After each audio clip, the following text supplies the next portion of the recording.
Hello viewers, how are you? I hope you are fine. आज मैं एक बहुत ही interesting story hitch hiking across the Sahara discuss करने वाली हूँ। तो ये लेसन रॉबर्ट क्रिस्टोफर की हकीकी कहानी है। अब हम रॉबर्ट क्रिस्टोफर के साथ लिफ्ट लेकर सहारा को अबूर करने के सफ़र पर रवाना होते हैं। So welcome to my channel learning studio 786। Dear viewers, ये एक ऐसे यानी मजमून है और इसके राइटर का नाम J.F. लैम है। ये मजमून कुछ इस तरह से शुरू होता है कि रॉबर्ट क्रिस्टोफर जब बच्चा था तो वो बहुत ज़्यादा शरारतें करता था और उसकी मुंह बोली माँ उसे टिम्बकटू भेजने की धमकी दिया करती थी। तो व्यूअर्स, टिम्बकटू फ्रांसीसी अफ्रीका के दरमियान में एक बहुत ही पुराना शहर है। अब होता कुछ यूँ है कि रॉबर्ट क्रिस्टोफर में डर की बजाय उस जगह को देखने की ख्वाहिश पैदा हो जाती है। जवान होते ही ये ख्वाहिश मज़ीद बढ़ जाती है तो इसका फर्स्ट एडवेंचर $80 यानी 28 पाउंड के खर्च से दुनिया के गिर्द चक्कर लगाना था और उसका अगला सफ़र नॉर्थ कोस्ट ऑफ अफ्रीका से शुरू होता है और उसकी मंजिल टिम्बकटू थी। और टिम्बकटू जो अजीम सहरा के इंतहाई जनूब में दरियाई नाइजीरिया के करीब है।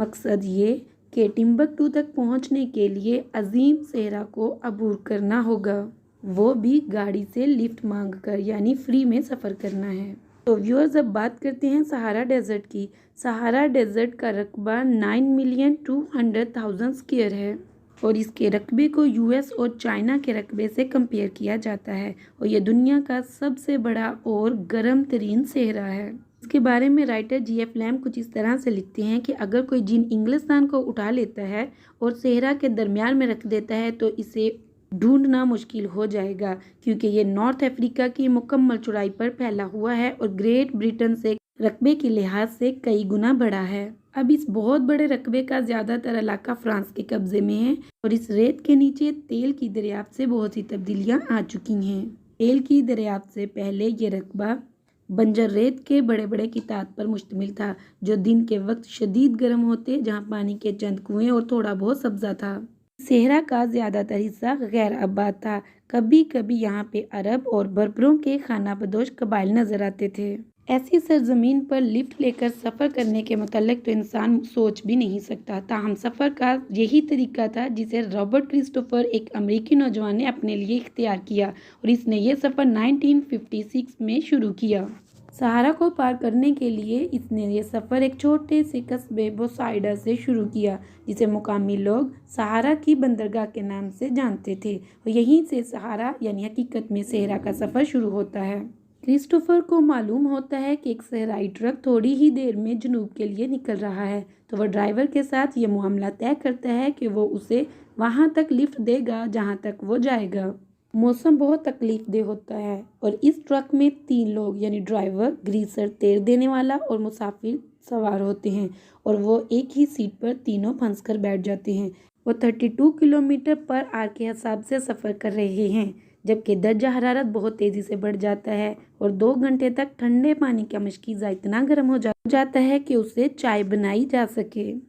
जल्द ही उनके पास से एक फास्ट मूविंग वेपन कैरियर यानी तेज़ रफ्तार असला बरदार गाड़ी गुजरती है। क्रिस्टोफर उसे रोकता है और इंचार्ज लेफ्टिनेंट से रिक्वेस्ट करता है कि वो भी इसे साथ ले जाए। लेफ्टिनेंट बताता है कि मिलिट्री रूल्स और रेगुलेशन के मुताबिक उसे साथ ले जाया नहीं जा सकता। जवाब में क्रिस्टोफर वॉर मिलिट्री की तरफ से जारी करदा परमिट दिखाता है, जिसमें उसे एक किसी आर्टिकल के लिए मटेरियल इकट्ठा करने की गर्ज से फ्रांसीसी गैर मुल्की फ़ौज में थोड़े अरसे के लिए शामिल होने की इजाज़त दी गई थी।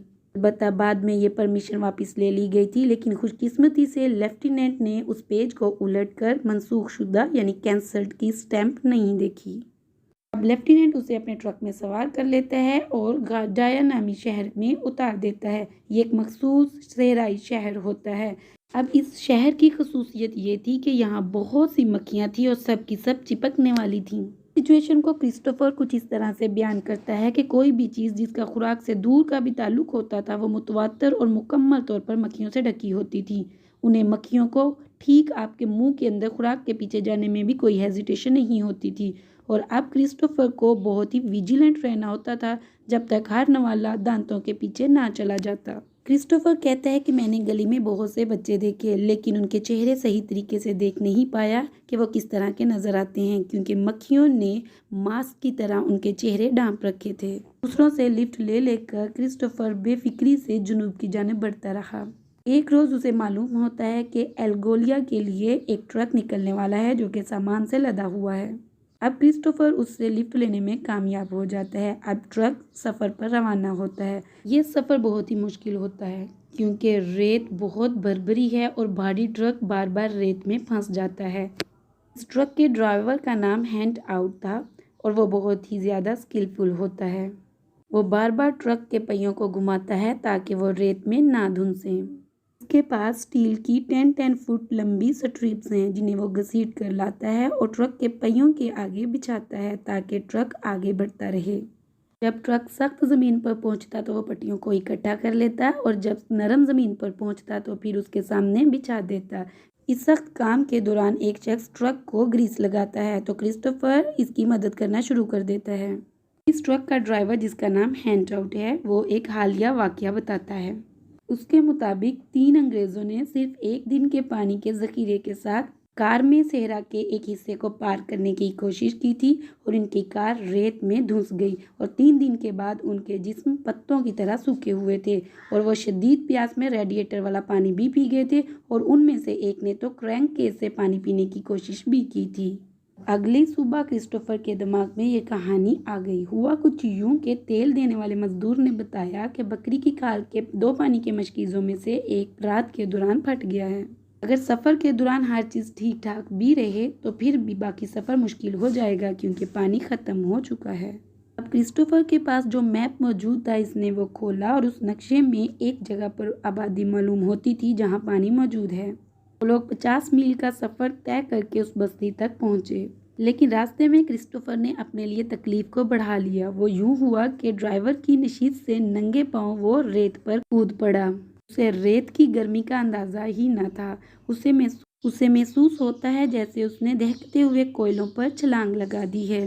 اب وہ چیختے ہوئے واپس ٹرک کی طرف بھاگتا ہے۔ اسی دوران اس کی پیاس تیز ہو جاتی ہے، اس کا ذہن دھندلا جاتا ہے، اسے لگتا ہے کہ اس کا وجود آگ میں پھینک دیا گیا ہے۔ اس کے پھیپھڑے گرم ہو جاتے ہیں اور اسی لمحے وہ بے ہوش ہونے کی کوشش کرتا ہے لیکن اس کے سر پر درد کے ایسے ہتھوڑے برس رہے ہوتے ہیں جس کی وجہ سے وہ ہوش میں رہتا ہے۔ آخر کار انہیں وہ بستی مل جاتی ہے جس میں ٹھنڈے پانی سے بھرا ہوا ایک کنواں بھی ہوتا ہے۔ وہ خوب پانی پیتے ہیں جتنا وہ پی سکتے ہیں۔ کچے مکان پر درجہ حرارت 130 فارنہائٹ تک ہوتا ہے جبکہ باہر ریت پر تھرمامیٹر میں 165 فارنہائٹ درجہ حرارت ظاہر کیا جاتا ہے جو کہ سرکاری طور پر درج کیے گئے زیادہ سے زیادہ درجہ حرارت سے تقریباً 30 ڈگری زیادہ ہوتا ہے۔ مزید کسی تکلیف کا سامنا کیے بغیر وہ 100 میل کا سفر طے کر کے الگولیا پہنچتے ہیں۔ یہ بہت ہی خوبصورت قصبہ ہے۔ یہاں پہ بہت سا پانی موجود ہے اور کھجور اور دوسرے پھلوں کے درخت بھی موجود ہیں۔ کرسٹوفر اس کے تالاب میں گھنٹوں نہاتا ہے اور پرندوں کو کھجوروں کی دعوت کرتے ہوئے دیکھتا ہے۔ یہ قصبہ حقیقت میں چاروں طرف میں پھیلے ہوئے صحرا کا ایک مکمل کنٹراسٹ ہے۔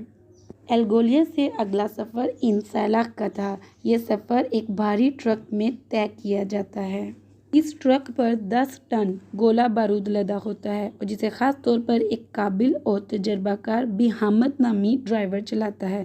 یہ بہت ہی اسکلفل ہے اور یہ اپنے راستے میں یعنی صحرا میں بھی اپنا راستہ ڈھونڈنے کی اسکل رکھتا ہے۔ کرسٹوفر اس ڈرائیور کی اسکل سے بہت انسپائر ہوتا ہے لیکن اگلے ہی دن کرسٹوفر کو اپنے بدترین تجربات میں سے ایک کا پالا پڑتا ہے۔ وہ یہ کہ بہامت اسے یقین دلاتا ہے کہ اگر وہ پانی میں اب تھوڑی سی وائن ملا لے تو یہ بہتر رہے گا۔ کرسٹوفر یہ رسک لینے کو تیار ہو جاتا ہے لیکن نتیجہ بہت برا نکلتا ہے۔ جب دوپہر کو وہ سب ٹرک کے سائے میں لیٹے ہوتے ہیں تو دونوں عربی سو جاتے ہیں لیکن کرسٹوفر اٹھ کر ڈرائیور کی کیبن میں سے کوئی چیز لینے جاتا ہے لیکن وہاں پر اس کا سر چکرا جاتا ہے، اس کے سر میں درد ہوتی ہے اور وہ گر جاتا ہے دہکتی ہوئی ریت پر۔ لیکن خوش قسمتی سے وہ دونوں عربی اٹھ جاتے ہیں۔ وہ دونوں ساتھی سے پکڑ کر گھسیٹ کر ٹرک کے سائے میں لاتے ہیں، اپنی پگڑیاں اتارتے ہیں اور اس پر پانی اڈیلتے ہیں، اس کے جسم کو ہلکا ہلکا مساج کرتے ہیں تاکہ اس کا بخار کم ہو سکے۔ ہوش آنے کے بعد وہ پیٹ بھر کر پانی پیتا ہے۔ وہ سب انسیلاک پہنچتے ہیں۔ انسیلاک الگولیا سے مختلف ہے۔ मंगोलिया में सायादार तालाब और घने कसीर दरख्त पौधे ऐसे लगते हैं जैसे वो सहरा पर राज कर रहे हों। दूसरी तरफ इनसेला है जो कि अपनी बका की जंग लड़ रहा है और गालबन ये मुकाबला हार रहा है कि रेत मुतवातर कस्बे पर कब्जा करती जा रही होती है। क्रिस्टोफर कहता है कि सहरा जो है कस्बे को निगलता जा रहा है। इसे देखने से खौफ आता है। इंसान ने इसे बचाने की बहुत कोशिश की है लेकिन सहरा अपना शिकंजा कस रहा है। जहाँ कहीं खजूर के लंबे लंबे दरख्त होते थे अब वो रेत के टीलों के नीचे आकर झाड़ी सी लगते हैं। यहाँ तक कि क्रिस्टोफर ने उन दरख्तों के ऊपर झुककर खजूरें तोड़ ली जो कि झाड़ी बन चुके हैं। बहुत से लोग अपने घरों को छोड़कर वहाँ से हिजरत कर गए हैं। तूफानों को रोकने के लिए जो बाड़ें लगाई गई हैं उनका कुछ फ़ायदा तो है लेकिन वो भी बहुत थोड़ा। अब यहाँ से क्रिस्टोफर एक ट्रक पर सवार होकर अगले सफ़र के लिए निकलेगा। इस सफ़र की रोदात मैं आपको अगली वीडियो में सुनाऊंगी। तब तक के लिए अल्लाह हाफिज़।